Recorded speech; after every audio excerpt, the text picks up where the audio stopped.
Olá, como vai? Você sabia que 60% dos bebês recém-nascidos desenvolvem a icterícia? Você sabe o que é isso? A doença também é chamada de amarelão e é mais comum do que se pensa. Na grande maioria dos casos, a icterícia desaparece, mas este é um diagnóstico que precisa ser feito por médicos e não por leigos. O problema é que muita gente resolve tratar a criança em casa e isso pode ser muito prejudicial, causando inclusive surdez e paralisia cerebral. E isso tem acontecido aqui na região de Viçosa. Para falar sobre icterícia, nosso convidado de hoje é o médico Frederico Milagres de Oliveira. Olá, doutor Frederico, muito bem-vindo ao programa. Vamos começar explicando o que é a icterícia. É quando, para o leigo, é quando o neném fica recém-nascido, fica amarelinho, é isso? Por isso que a doença chama amarelão? Isso, a pele do bebê fica amarela pelo depósito de uma molécula que chama bilirrubina na pele do bebê, principalmente na face, que é a região que é mais atingida e primeiramente é atingida, e depois o restante do corpo. Como é que isso acontece? É uma má formação de algum órgão, alguma coisa que não dá certo no organismo do bebê? Olha, ela ocorre porque o bebê já nasce com um excesso de glóbulos vermelhos no sangue. Uhum. E logo nos primeiros dias esse excesso é retirado do sangue. Ele é destruído e um produto dessa degradação dos glóbulos vermelhos é a bilirrubina. Essa bilirrubina se acumula na pele, no sangue do bebê, até ser excretada pelo fígado. E o fígado do bebê ainda é imaturo e ainda não consegue excretar grandes quantidades dessa bilirrubina. Uhum. E ela vai excretar para a bile, que vai sair nas fezes do bebê. Aí, quando ela se acumula, dá essa cor amarela. Isso. Aí, nos primeiros dias, até ela ser eliminada pelo fígado, ela acumula no sangue e acumula na pele também. Mas qual é o problema? Assim, tem um índice de normalidade? Isso é comum acontecer? Dali para cima é que é perigoso?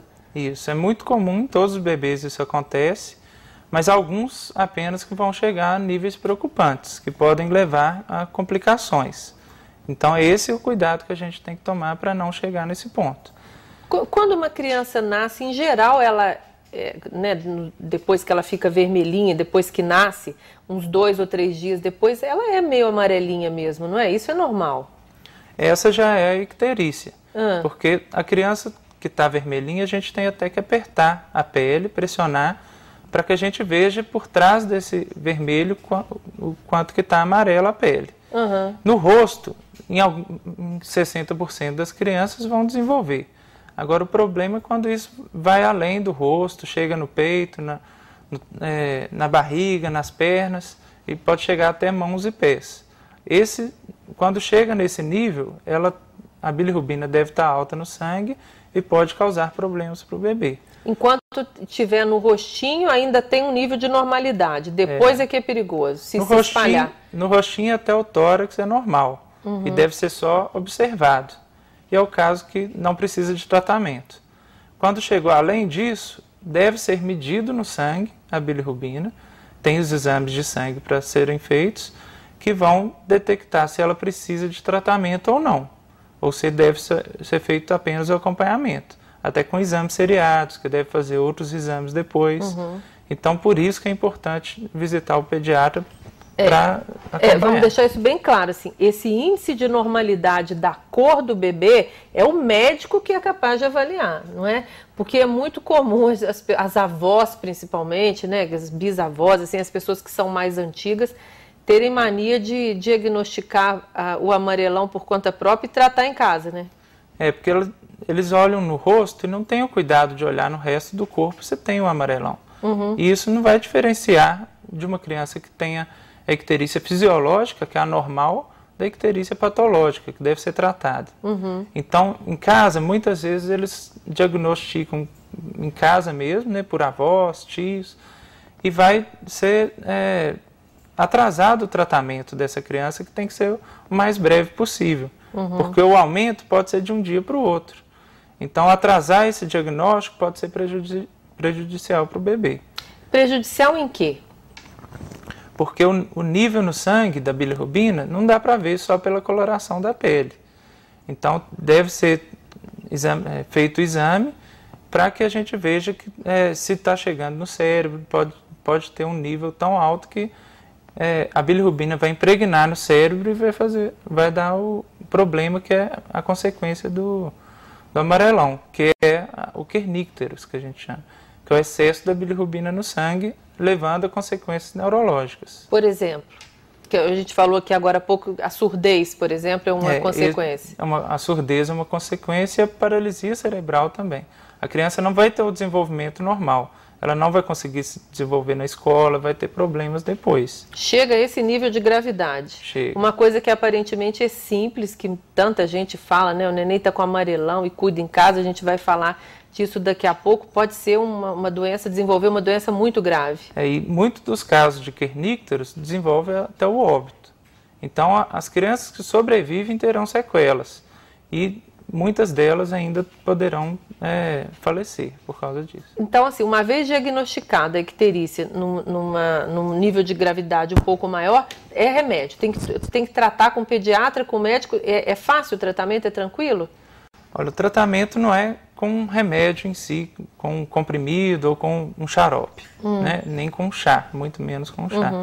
O tratamento é feito pelo banho de luz. Esse banho de luz ajuda a degradação da bilirrubina que está depositada na pele. Ela vai ser degradada e vai ajudar o fígado do bebê, porque essa degradação vai produzir alguns metabólitos que vão ser excretados pelo rim.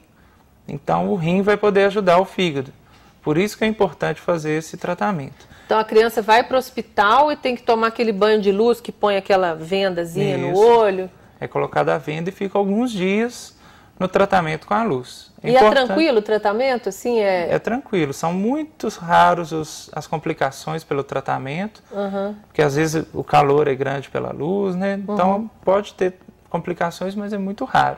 E a gente toma todo cuidado para que não tenha essa complicação do tratamento. Mas, em geral, assim, é eficiente. Esse tratamento é eficiente. Evita muitos danos. Esse tratamento é o mais usado, o da fototerapia.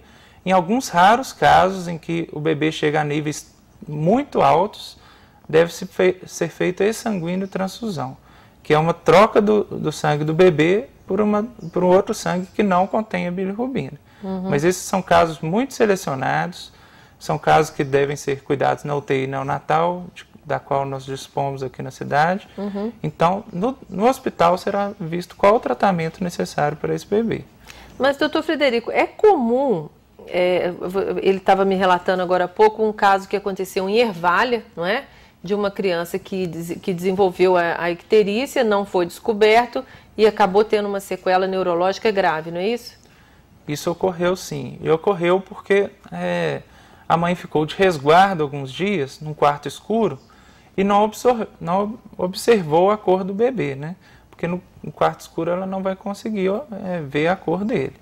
Então atrasou o diagnóstico e quando ela saiu do quarto, viu que o bebê estava muito amarelo.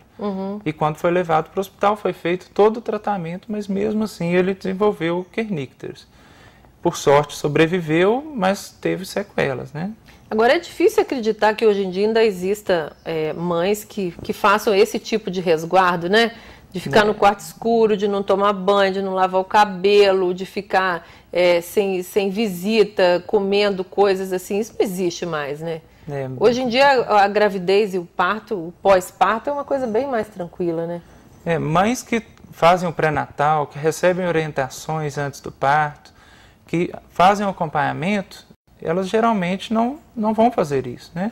Mas ainda tem mães que não procuram médico para fazer o pré-natal, tem o parto fora do hospital, em casa, sem ter feito um pré-natal, sem ter feito um acompanhamento e pegam por isso, pela falta do conhecimento, né? Ficar num quarto escuro é uma coisa que eu pensei que não existisse mais, isso é coisa da minha avó. Mas ainda não existe.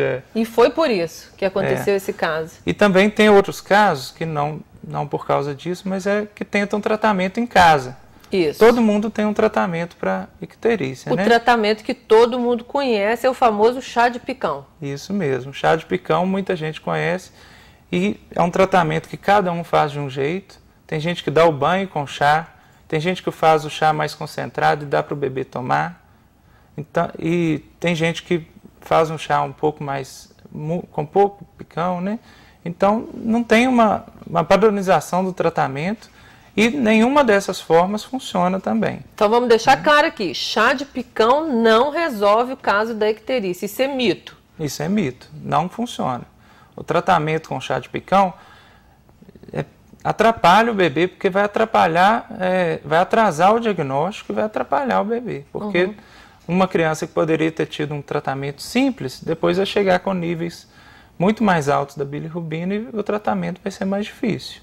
Nem o banho também não resolve? Nem o banho, não resolve. Ou seja, não só não resolve, como pode atrapalhar. Pode atrapalhar. Porque o picão é uma planta, tem substâncias ali que podem ser tóxicas para a criança? É um fitoterápico, né? Tem várias substâncias que a gente não conhece o efeito nos recém-nascidos, né? Então pode ter substância tóxica ao fígado, o fígado já está tendo dificuldade, já é imaturo para retirar toda essa bilirrubina do sangue. Ainda vai ter o trabalho de eliminar essas substâncias que são ingeridas no chá de picão. Então, vai atrapalhar o tratamento. Né? Pode piorar ainda a situação da criança. Pode piorar. E assim, tem consequências, assim, porque a criança, bebê recém-nascido não pode tomar nem leite de vaca, né? Que já é uma coisa mais propícia para a criança, muito menos tomar alguma coisa. O chá com açúcar também é mais complicado. Usa açúcar, usa outras substâncias que o bebê ainda não está preparado para receber. A natureza já deixou pronto o leite materno, já tem também no mercado fórmulas específicas para a criança. Então, não é o ideal usar o chá, usar outros tipos de leite que não são específicos para essa idade. Às vezes vai sobrecarregar o sistema dele, sobrecarregar o fígado, porque também o leite de vaca tem muitas proteínas que sobrecarregam o fígado e pode atrapalhar ainda mais, né? É importante na icterícia a amamentação também, porque a amamentação tem um fator crucial que ela vai ajudar a eliminar a bilirrubina, porque uma hidratação adequada vai fazer com que o intestino funcione bem e a bilirrubina é excretada nas fezes. Então, o leite materno é importante para isso, para que o intestino funcione bem. É importante também para hidratar. A criança desidratada, o sangue fica mais concentrado, aí a bilirrubina aumenta. Então tem que hidratar bem essa criança. E é com leite, não é com água? Com leite. Criança, bebezinho, não precisa tomar água? Não precisa. A água que tem no leite já é o suficiente. Já é o ideal para o bebê, né? Ela vem com energia, vem com outras substâncias que é o ideal para ele. Nem em dias muito quentes, assim, não é necessário? Não precisa. Bebê até os 6 meses é leite do peito e só? Só o leite do peito. Tem que mamar várias vezes por dia, principalmente nos primeiros dias, que a mãe ainda está se acostumando a como amamentar, né? Como que vai ser a pega do bebê, como que vai fazer, as dúvidas que ela vai ter vai ser nos primeiros dias. E se ela não é bem orientada, vai faltar o leite para o bebê. Ele não vai conseguir amamentar muito bem e ele pode desenvolver icterícia por causa disso, pela falta do leite materno. É uma causa muito comum. Nós vamos falar sobre isso no próximo bloco, que nós temos que fazer um pequeno intervalo. Agora, deixando claro, nesse intervalo, que essa história de chá de picão é coisa da sua avó, da sua bisavó e que não existe mais. Não existe. Nem para o banho e nem para o chá. Isso compromete a saúde do seu bebê, é perigoso e os médicos existem para isso, né, para ajudar, e não é necessário esse tipo de tratamento.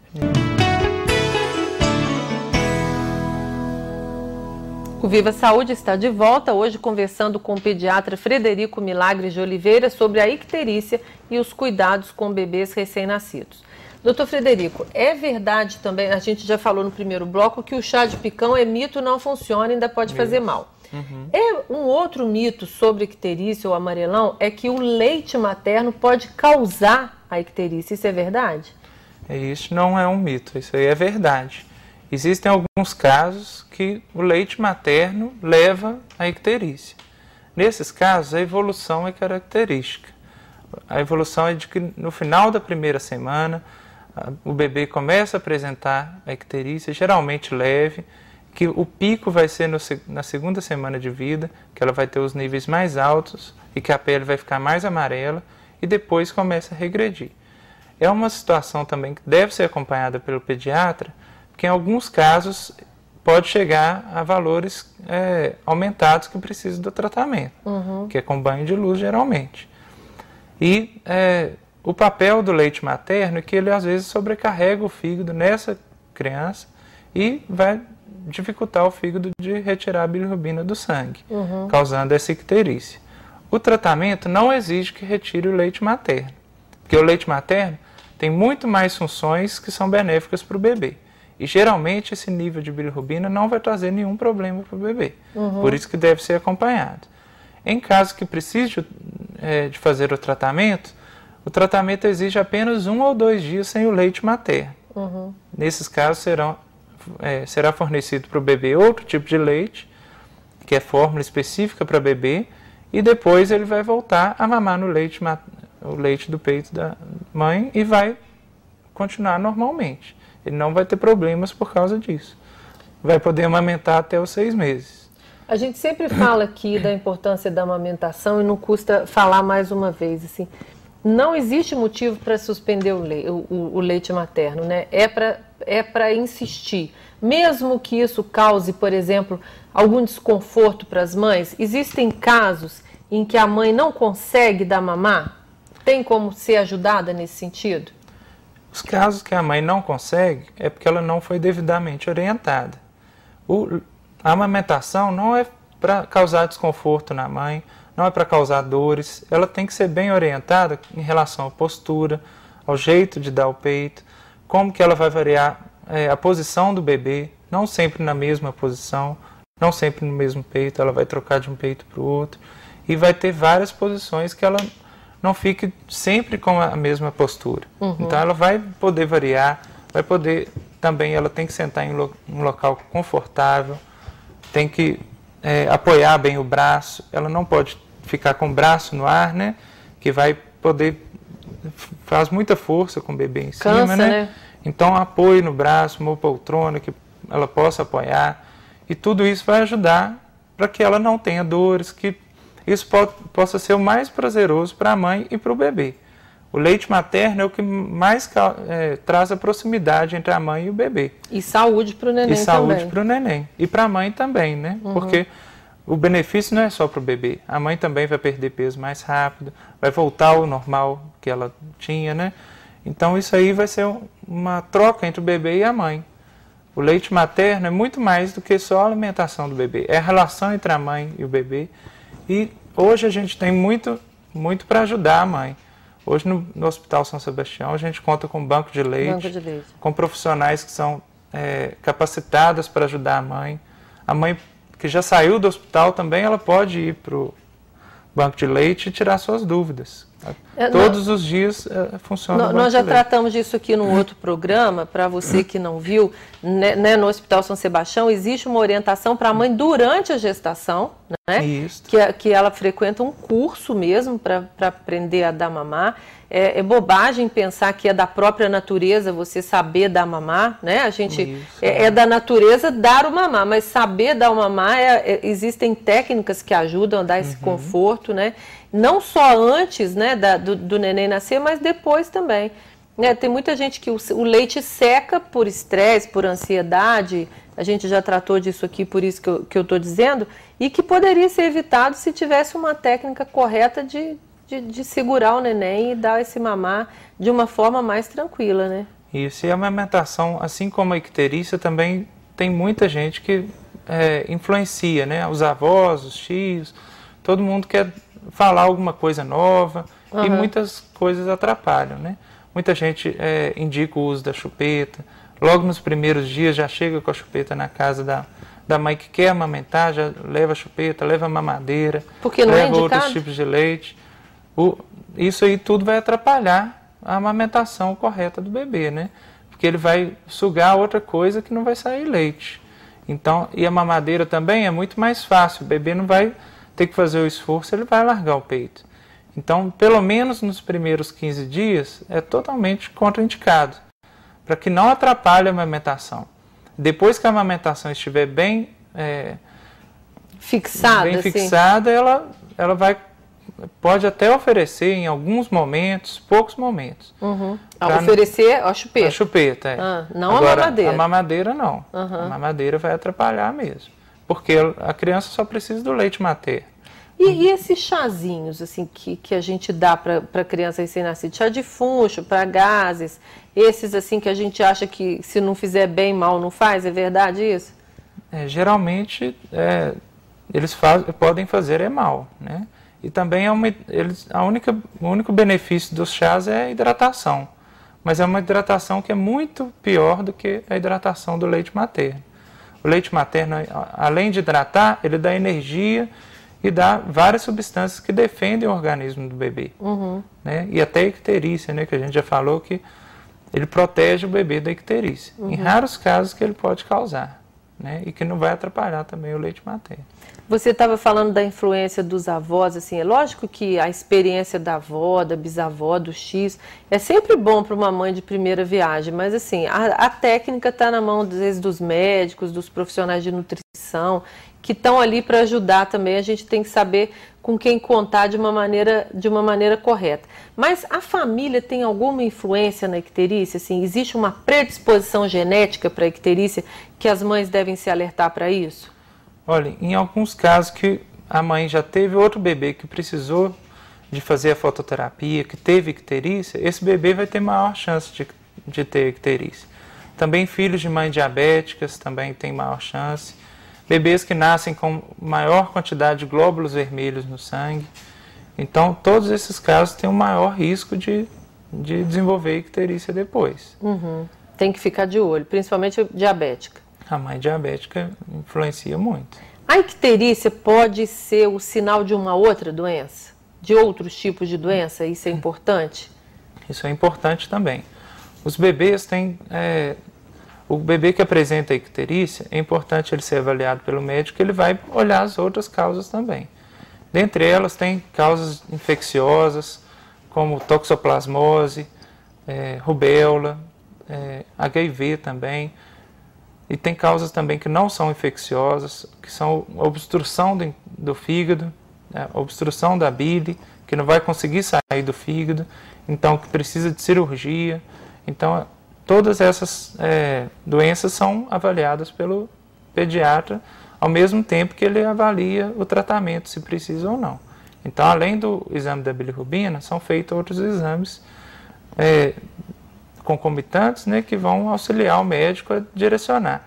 Se tem outras causas ali que podem ser a causa daquela icterícia. Isso é descoberto já uma vez que é tentado o tratamento e ela não cede, aí tem que investigar outras causas.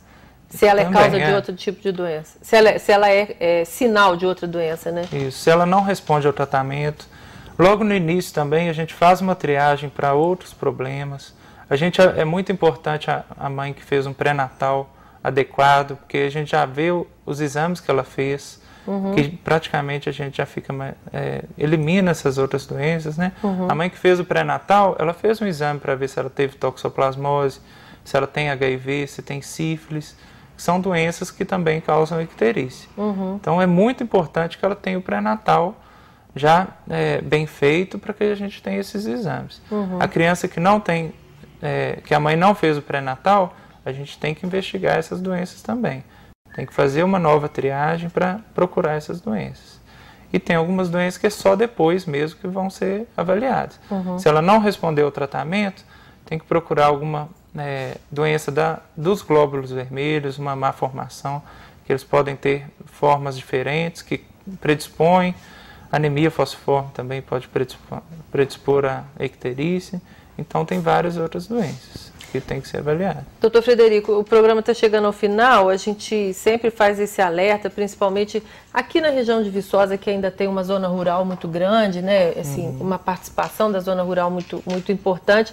E esses mitos, essas tradições, assim, que às vezes não fazem bem, é importante você avaliar o seu bebê com o médico e não procurar um tratamento caseiro, já que a ciência, a medicina está aí para dar saúde, para colaborar, para evitar problemas muito graves como esse que aconteceu aqui, mais uma vez a gente repete, na região de Viçosa, em Ervale, que uma criança acabou desenvolvendo um problema mental em função de um amarelão que aparentemente é uma coisa banal e que não é uma coisa banal, não é?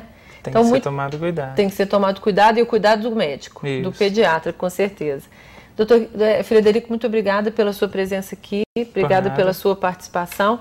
O Viva Saúde termina aqui, mas nós também estamos na internet. Se você quiser rever este ou qualquer outro programa desta série, basta procurar pelo canal Viva Saúde TV Vicosa no YouTube. Repetindo, você procura pelo canal Viva Saúde TV Vicosa, sem o cedilha, no YouTube. Lá estão todos os programas divididos em 2 blocos.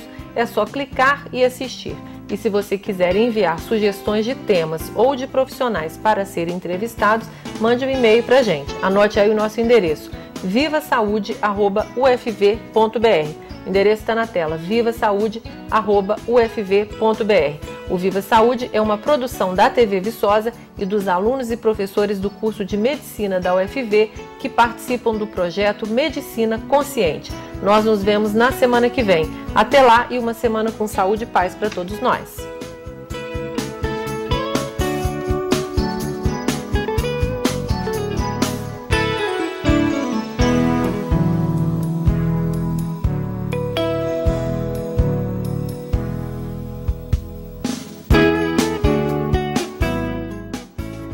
Viva Saúde. Apoio Cultural. Agros. Instituto UFV de Seguridade Social.